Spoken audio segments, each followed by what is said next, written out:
Nandiyan na po lahat. Tayo po ay dumako na sa banal na hapunan. At bakit natin ginagawa ang banal na hapunan? Ito'y pinag-uutos sa atin ng Panginoon sa lahat po ng kanyang mga alagad. Ipinag-uutos, hindi po sa lahat ng tao. Pero ginagawa ito ng iba't ibang mga relihiyon. Pero kahit sinong tao pwedeng mag-communion. Pero ang utos ng Panginoon, tanging mga alagad lamang na nagpasakop sa kanyang iglesia. So tignan natin ang layunin pa ng banal na hapunan ngayong hapon. Basahin natin ang Matthew 26, verse 26 to 30. Ganito ang sabi, ito po'y huling hapunan ng Panginoon sa mga alagad bilang pagtupad sa tipan ng Diyos, no? Sa tipan ng Diyos. Ito po yung Passover na kung saan huling hapunan ng mga Israel mula sa pagkalipin sa Ehipto at sila ay darako na sa lupang pangako. Kaya ito po'y katuparan din ng Panginoon na gagawin niya sa kanyang mga alagad huling gabi ng kanyang buhay at siya ipapako na sa krus kinabukasan. Ganito ang sabi sa verse 26. Habang sila'y kumakain ay dumampot si Jesus ng tinapay. Binasbasan niya ito at pinagputol-putol at ibinigay sa mga alagad at sinabi, kumuha kayo, kanin ninyo, ito ang aking katawan. Now, hindi papatay si Jesus Christ dito. Siya ay mamamatay pa lang, pero ipinakita na at pinaalam na niya sa kanyang mga alagad ng simbolo ng kanyang katawan ay sumisimbolo sa tinapay na kailangan ang lahat ng mananampalataya makabahagi ng tinapay at lahat tayo narito ay nakabahagi na ng katawan ni Kristo sa ating kaligtasan.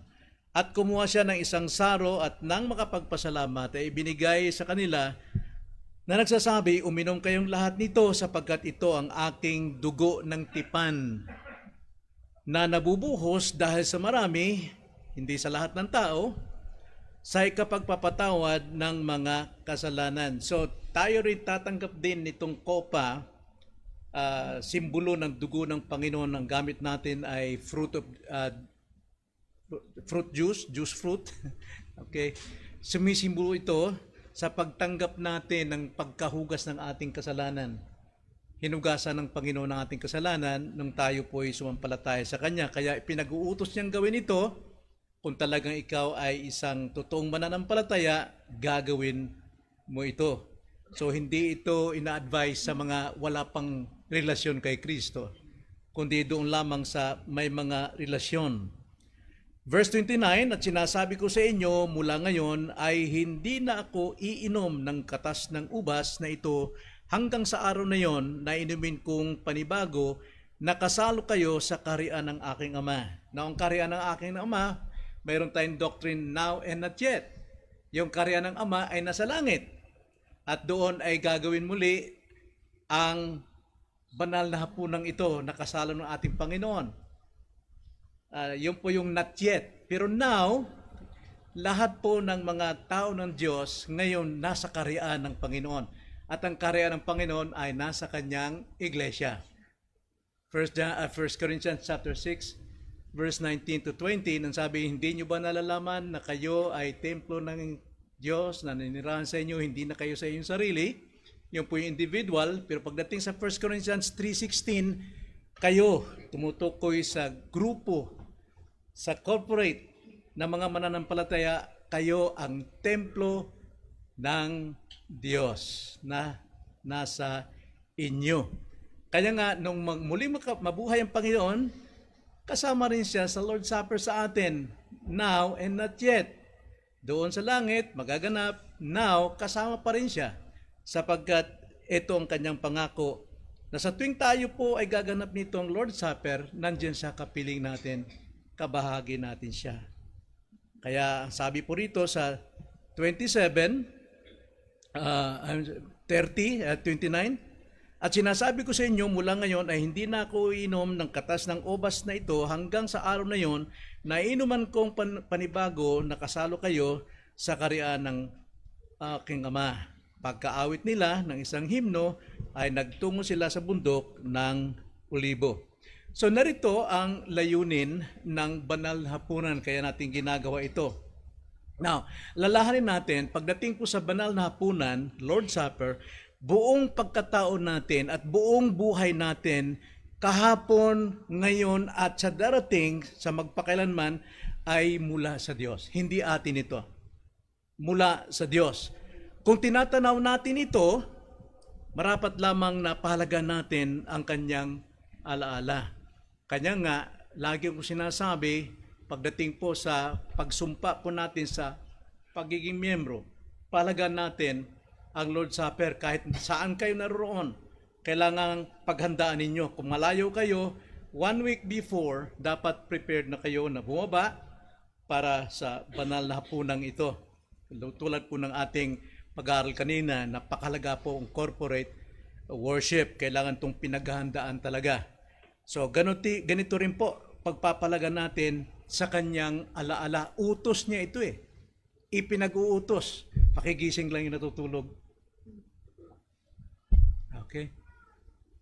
So, ang makiisa sa banal na hapunan ay isang pagtanaw natin ng pasasalamat sa pag-ibig ng Diyos sa atin. Tandaan natin ang pag-ibig ng Diyos sa atin ay habang tayo ay rebelde pa sa Kanya. Hindi tayo kaibig-ibig.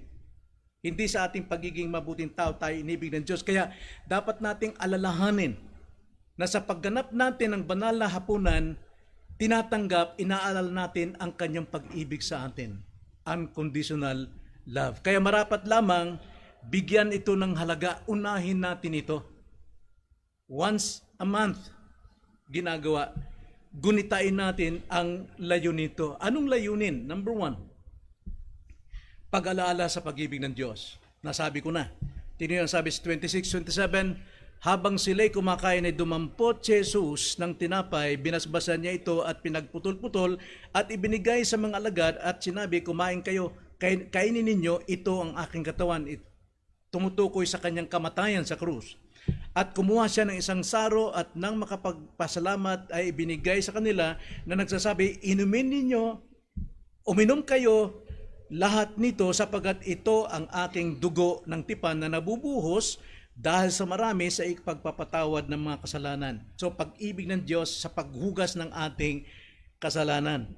Kaya dahil sa pag-ibig ng Diyos, tayo po ay naligtas. For God so loved the world that He gave His Son. Dahil lamang sa pag-ibig ng Diyos, iyan ay isang napakalaking biyaya sa atin na hindi tayo karapat-dapat, mga suwail tayo, rebelde tayo sa harapan ng Diyos, sumasambat tayo sa bato, sa kahoy at iba pang mga bagay, and yet, God loved us. Kaya dakila po, ito yung pong pagpapaalala. Sa bawat take natin ng tinapay at dugo, alalahan natin kung paano tayo inibig ng Diyos sa kabila ng ating pagkamakasalanan. Tinapay at kopa ay sagisag ng kanyang katawan dahil sa pag-ibig sa atin. Ikalawang layunin, bakit natin gagawin ang banal na hapunan ay upang ipahayag natin ang tipan ng Diyos. Pagpapahayag ng tipan ng Diyos. Verse 28, sapagkat ito ang aking dugo ng tipan na nabubuhos dahil sa marami sa ikapagpapatawad ng mga kasalanan. Remember, ang tipan natin umabot sa atin ng kaligtasan dahil sa tipan ng Diyos kay Abraham. Tipan kay David ay para sa Hudyo lamang, pero napakamaalas nila sapagkat hindi nila pinaniwalaan. Nag-extend po, bago pa lamang si David ay nandun na kay Abraham. Ang layunin ng Panginoon pagliligtas ay abot sa pinakadulo ng daigdig. Kaya tayo ay inabot po ng kaligtasan.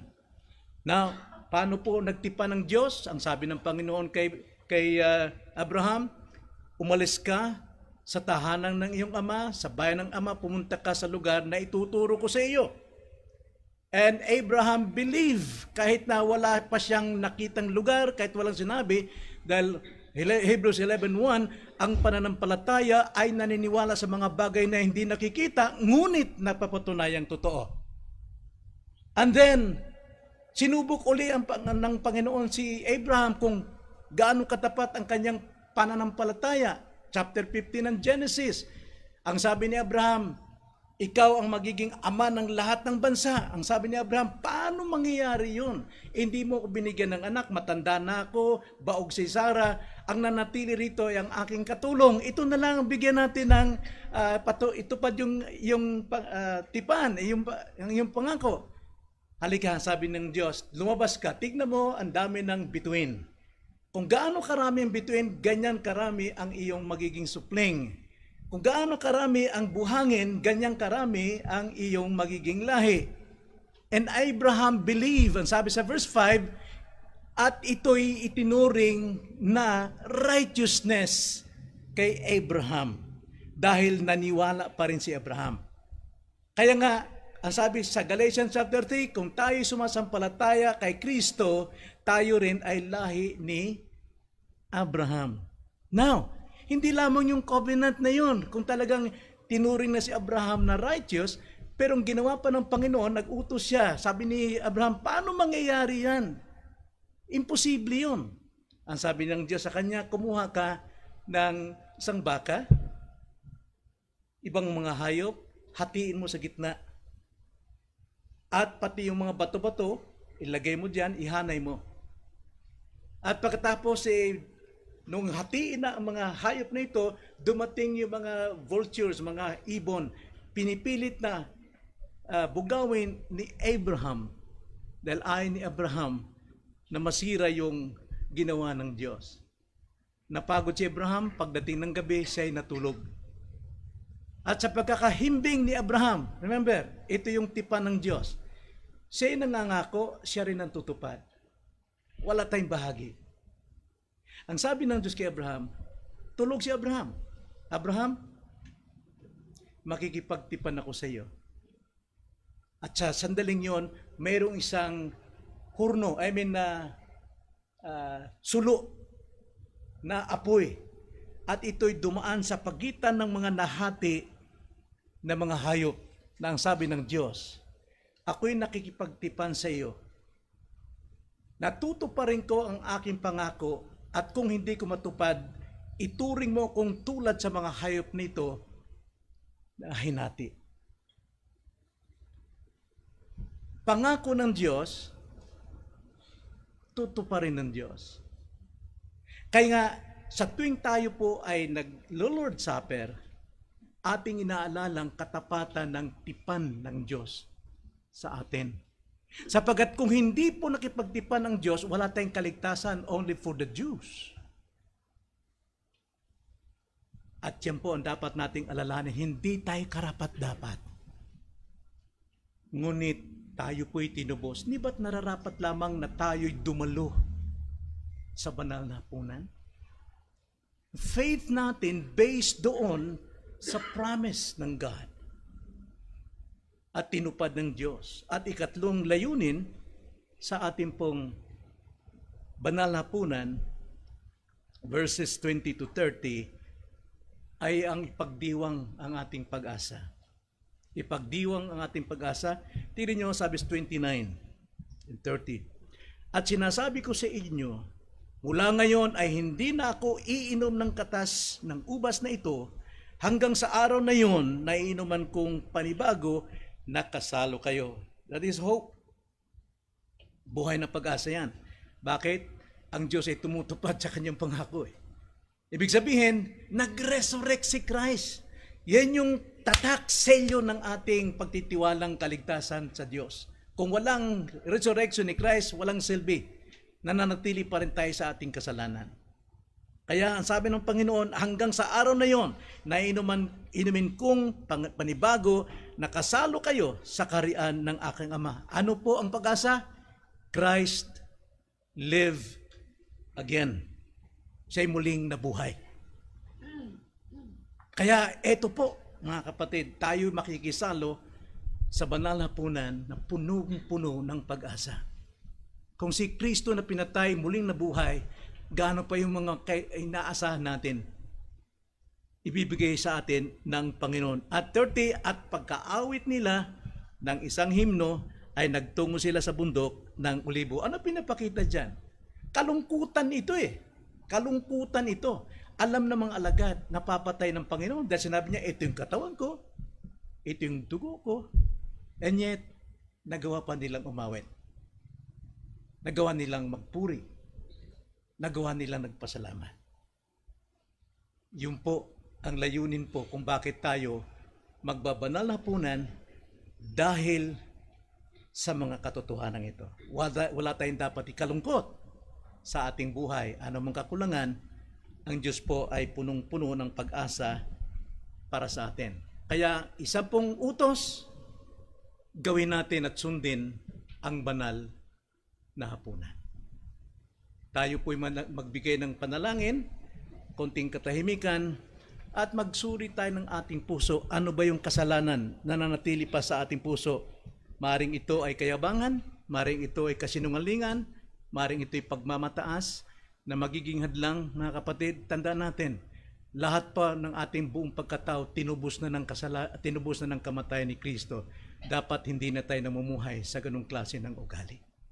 So, magbigay tayo ng panahon, isuko natin lahat, hingin natin ng tulong ng Panginoon.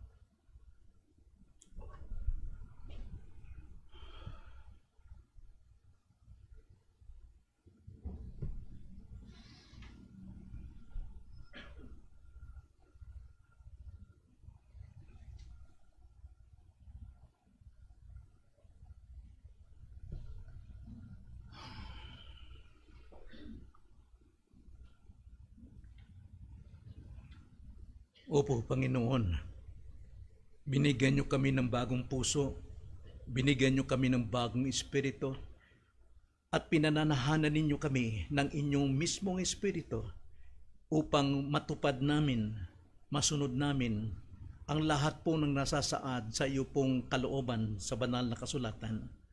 Kaya naman, Panginoon, sinusunod namin ito, kami makikiisa at makikibahagi sa banal na hapunang pinag-uutos ng Panginoon bilang pagtanaw ng pasasalamat, bilang pagtanaw ng iyong pong dakilang pag-ibig sa amin sa kabila po ng aming pagkamakasalanan.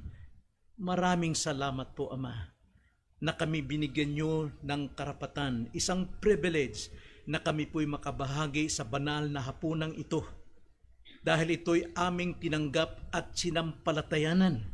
At alam namin, Lord, na even our faith ay hindi po nagmumula sa aming sarili, kundi ito'y biyayang kaloob ninyo sa inyo pong paggawang pagbagong kapanganakan.